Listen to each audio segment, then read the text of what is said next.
If you're a tradesman or anyone in the middle of a career pivot and you feel like you're just drowning, this is for you. I used to know exactly who I was when I walked onto a job site. I had a truck, I had a crew, and I had a stack of blueprints that made sense. But a year ago, I sold my business, bought a laptop, and walked into a different world.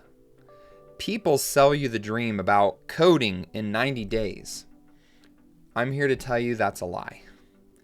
This isn't a highlight reel of my success. This is the raw, unedited process of tearing down 16 years of professional confidence to rebuild it from scratch. It's not about learning syntax. It's about surviving the crushing weight of impostor syndrome that hits every time I open VS Code. Here is the brutal reality of what actually takes place when you leave your tin snips and hammer behind to start writing the future. When you're an HVAC lead, if a furnace is broken, you know why. It takes you about 15-20 minutes to figure out what part has failed.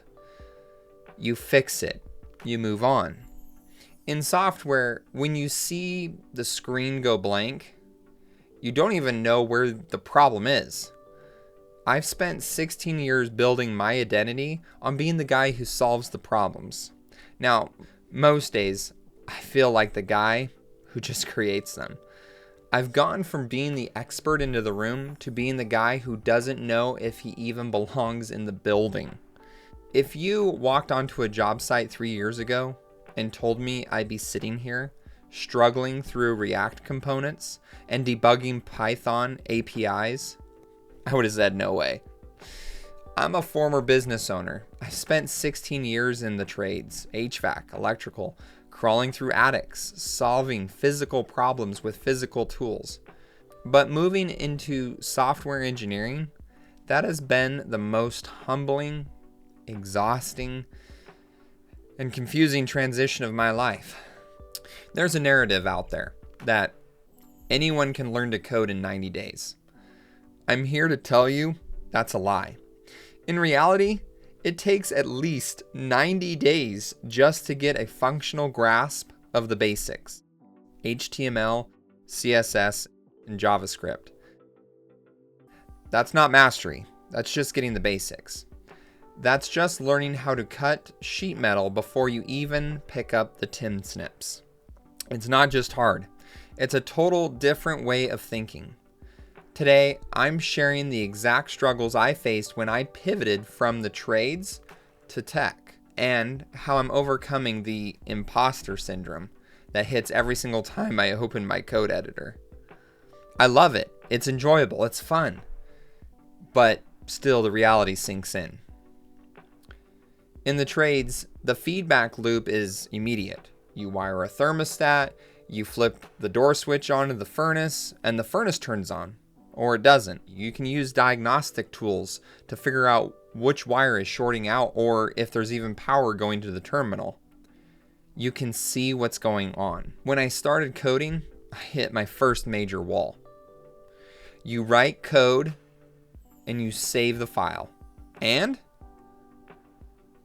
nothing happens. Or the console throws an error message that looks like a different language. For the first few weeks, I felt blind.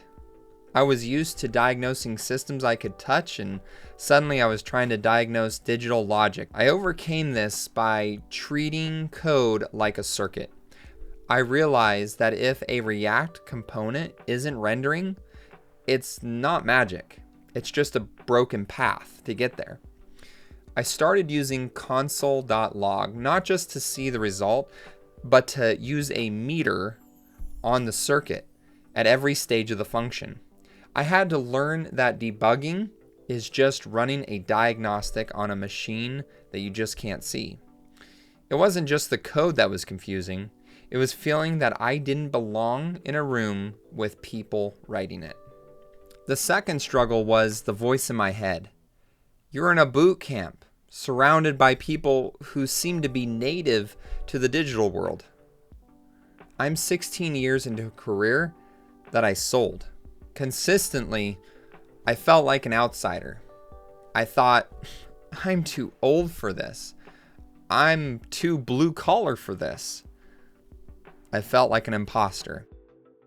But here's the truth.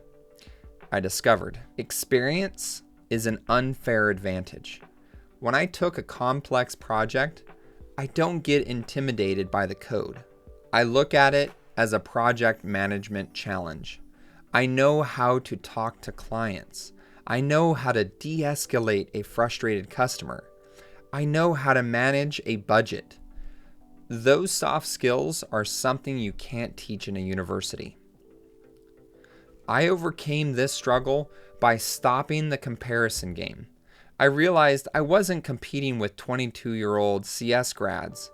I'm the guy who knows how a business works from the inside out. Please let me know what you're going through, and that way we can talk about it together. Drop a comment. Once I owned my background, instead of hiding it, the imposter syndrome stopped being a barrier and started being my secret weapon. We all have that moment, the trough of sorrow. It's a period in your coding journey where you've learned enough to know how much you don't know. It's paralyzing. There's a week in my React modules where I felt like I was slamming my head against a brick wall. It was identical to my first experience with HTML, CSS. It was chaotic, frustrating, a blur where nothing seemed to connect. I felt stuck. Honestly, I felt stupid. I found myself romanticizing of the simplicity of HTML and CSS, just wishing I could go back to what I already knew and stop fighting this uphill battle. But then I did what I used to do on the job site. I put away the computer, grabbed the notepad and pen, and just started writing out the code. I stopped trying to force the code to make sense and started just focusing on the logic of what I was actually building. That one shift turned it into a game. It finally became fun. And that's when it clicked. React isn't a different language. It's just a more advanced tool for the same problem solving I've always done. But once I stepped back and mapped out the blueprints on paper first, the concepts that felt impossible just minutes before suddenly fell into place. I realized I wasn't failing. I was just finally learning how to build with a more complex set of tools. And when I really do struggle at trying to figure out what am I doing wrong, then I started using AI not as a shortcut to write the code for me, but as a translator. I'd take that complex cryptic documentation or a function that kept crashing, and then I'd ask it, explain this to me like I'm a guy who knows how to wire a thermostat, but doesn't speak JavaScript. Seeing the code broken down into simple, logical steps, if this happens, then do that, finally made the black box of software feel like something I could actually troubleshoot. But the real breakthrough didn't happen on the screen. It happened when I walked away from it. I did exactly what I used to do on a job site. When I couldn't get a duct from one point to the other point of the house, I would grab a physical notepad and pen and started sketching the architecture.